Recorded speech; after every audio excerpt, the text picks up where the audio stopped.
Picture this. An entire species, the Vaquita, a small porpoise in the Gulf of California, is on the verge of disappearing forever. Fewer than 20 individuals remain. And while this tragedy unfolds, it holds up a mirror to another unfolding crisis: the decline of sharks across our oceans. So what if the Vaquita's fate isn't just their story, it's a glimpse into our own future? We're going to be talking about that on today's episode of the How to Protect the Ocean podcast. Let's start the show. Hey everybody, welcome back to another exciting episode of the How to Protect the Ocean podcast. I'm your host, Andrew Lewin, and this is the podcast where you find out what's happening with the ocean, how you can speak up for the ocean, and what you can do to live for a better ocean by taking action.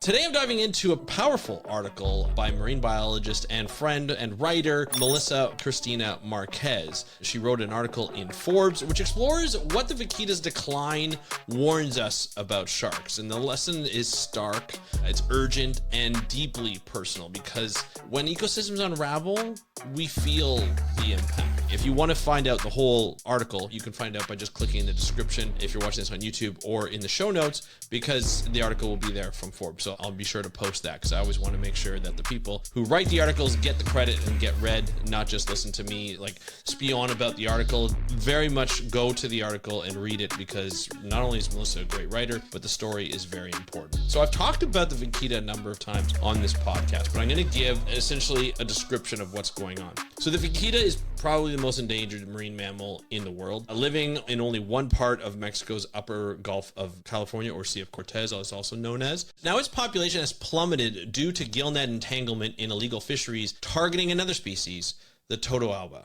And this fish is a large fish that is huge and is very easily to consume, but it's also used in Asian countries for specific medicinal purposes, which hasn't been actually proven in any kind of medicinal scientific journals or scientific studies. It's just a cultural thing. And so this fish, this totoalba, is something that a lot of people want. And so to be able to get it, they have to use gill nets to be able to catch it, or that's how they use it, to be able to catch it. And then the Vaquita actually gets stuck within the gill nets, which happens to a lot of marine mammals, not just the Vaquita. But in this case, the Vaquita has been, a huge part of this bycatch within the fisheries, which is catch that you don't intend to catch within a specific gear, but you catch it anyway, and it can actually cause a lot of problems for that population, which it has for this poor Vaquita. Now, Vaquita is an elusive animal, so it's very difficult to monitor. So when I say, there's 20 individuals left, there's probably actually less. Last estimate that I saw, it was probably 10. And so there's even less now, and it's very difficult to find out if they've actually grown in population or lessened in population. We just know that we don't see them as much as we used to. So there's been like awareness campaigns and protective measures put in place.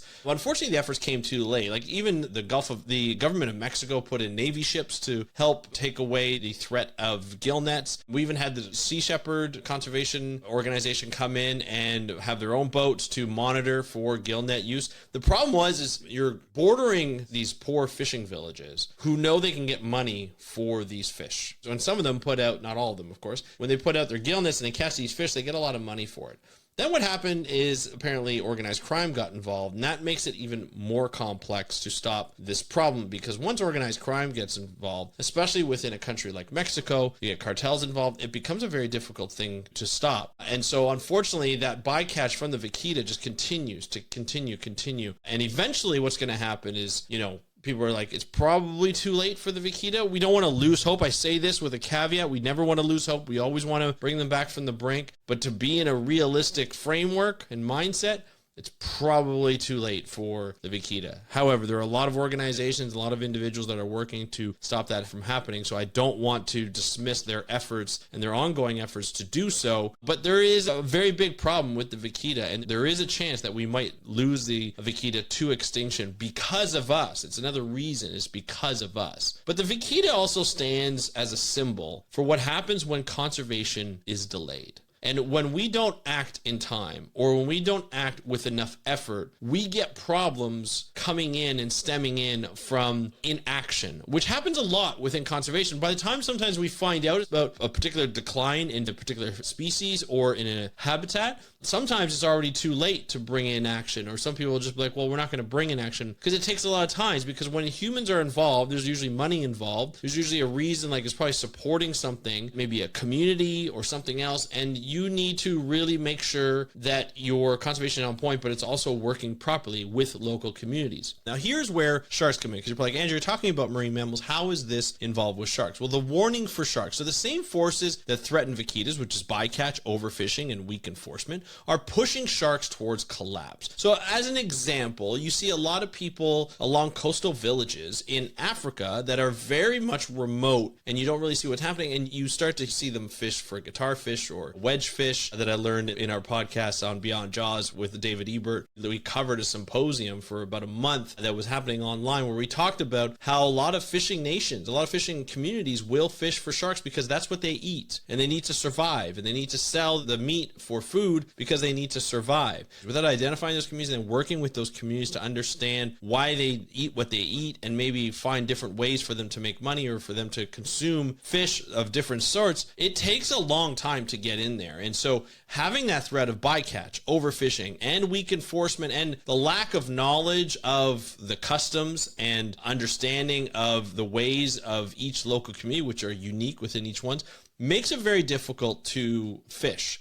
Now, it's not just local communities that are giving problems that eat sharks. There's a lot of larger corporations that run boats that are sort of commercial type of trawlers or longliners, and that they just take the shark meat, cut it up. When they come in for inspection, you won't see that the sharks, you can't recognize. Sometimes it looks like tuna, and so you just don't know what it is. It could be shark, but you have no idea. So the fact is sharks are declining because of fisheries. When you look at most of the estimates of sharks dying, it's because of overfishing. It's because of weak enforcement. It's because of bycatch. And sharks are critical top predators that regulate ecosystems. They regulate the food web. Their decline has cascading effects. So altering the food web and destabilizing marine life is not a good thing for a marine ecosystem. The author, Melissa Marquez, she draws a direct line, like inaction that doomed the vaquitas could also doom sharks if we wait too long. So for example, we covered a story here on the podcast through Manga Bay. We had Manga Bay come on. We talked about a huge article that actually made it to legislation, like the legislative body in Brazil. And not only schools, but public sector. So nursing homes or older age living homes, I guess is what you call them, as well as prisons, were buying shark meat to serve as regular meals.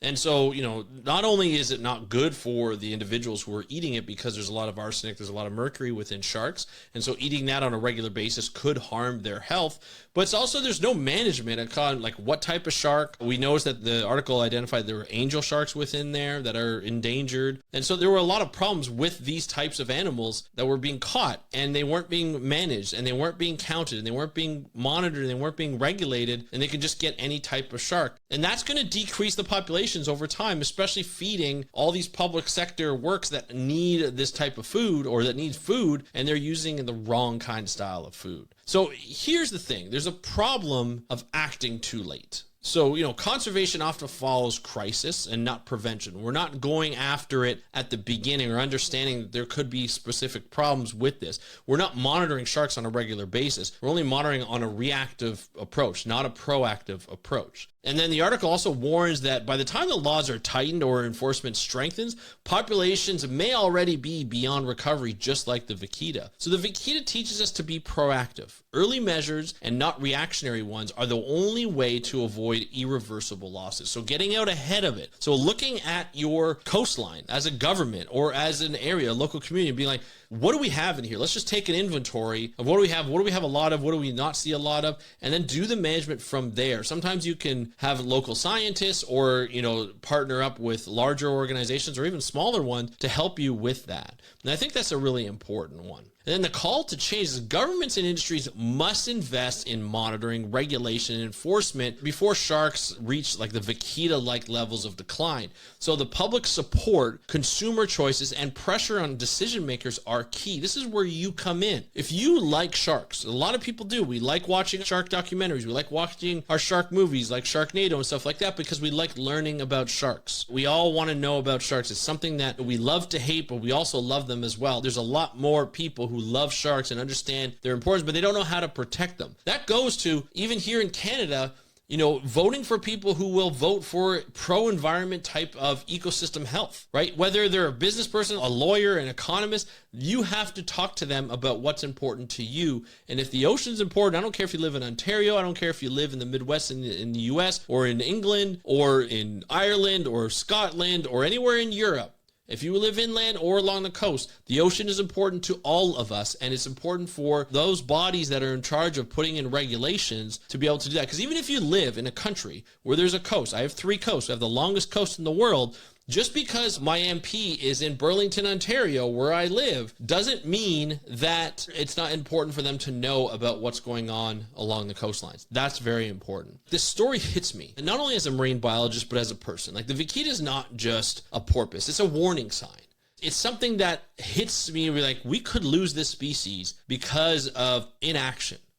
Right? Not taking the proper steps, not saying, hey, you know what? We need to actually do something. It's a conservation loss. It's a huge, huge loss. And I want you to think of it this way. The ocean is like a safety net, right? That protects humanity. It gives us food, oxygen. Every second breath goes to our breathing, our oxygen levels, climate stability. Every time a species slips through the cracks, the net weakens. And the Vaquita's near extinction tells us that waiting is deadly. If we wait and we, do inaction, it's not going to help us. This is where it gets personal for you. If sharks collapse, seafood industries change. You may like the change, you may not like the change. Coral reefs decline, and coastal communities lose natural protection because they don't have coral reefs, right? It's not just about the ocean, out there. It's about your dinner plate. It's about your beach vacation. It's about your storm protection. It's about your children's inheritance of a stable planet. This is where it all counts. Having a loss like sharks or shark species is going to be a terrible loss. Now, there are some organizations and lots of researchers and lots of governments who are doing the right thing. If you look at the emergence of great white sharks in certain areas or whales in other areas, we are seeing conservation successes. The manatee down in South Florida was a conservation success up until recently. Things ebb and flow, but action actually helps. Putting together monitoring plans actually help. Putting species on the endangered species list or on a list where they can't be traded internationally helps protect them and to make sure that their stocks remain stable or at least get to a point where they could be stable in and of itself. So the fate of the Vaquita, it's heartbreaking. There's no doubt about that, but it's a story that can serve as a turning point if we actually listen. Sharks are the next test.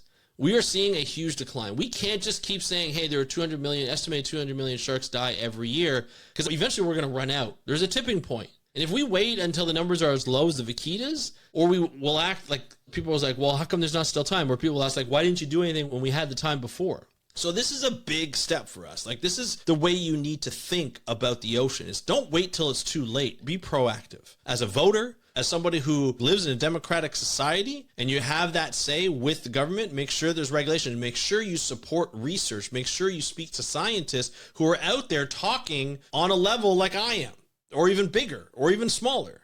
These are the people who see these trends all the time and are out there trying to make you aware of the good and the bad that's out there. So make sure you listen to them. And I think that's really important. So that's it for today's episode. I wanted it to be a little bit of a quicker one, and I want to thank you so much for listening to this episode of the How to Protect the Ocean. If you want to comment, you can do so in the YouTube comments or down below. If you're listening to this on your favorite podcast app, like just the audio version, you can go to Instagram and DM me at How to Protect the Ocean, or you can go to speakupforblue.com/contact, fill out the form that goes right to my personal email. I'd be happy to chat with you from there. I want to thank you so much for joining me on today's episode of the How to Protect the Ocean podcast. I am your host, Andrew Lewin, from the True North Strong and Free. Have a great day. We'll talk to you next time, and happy conservation.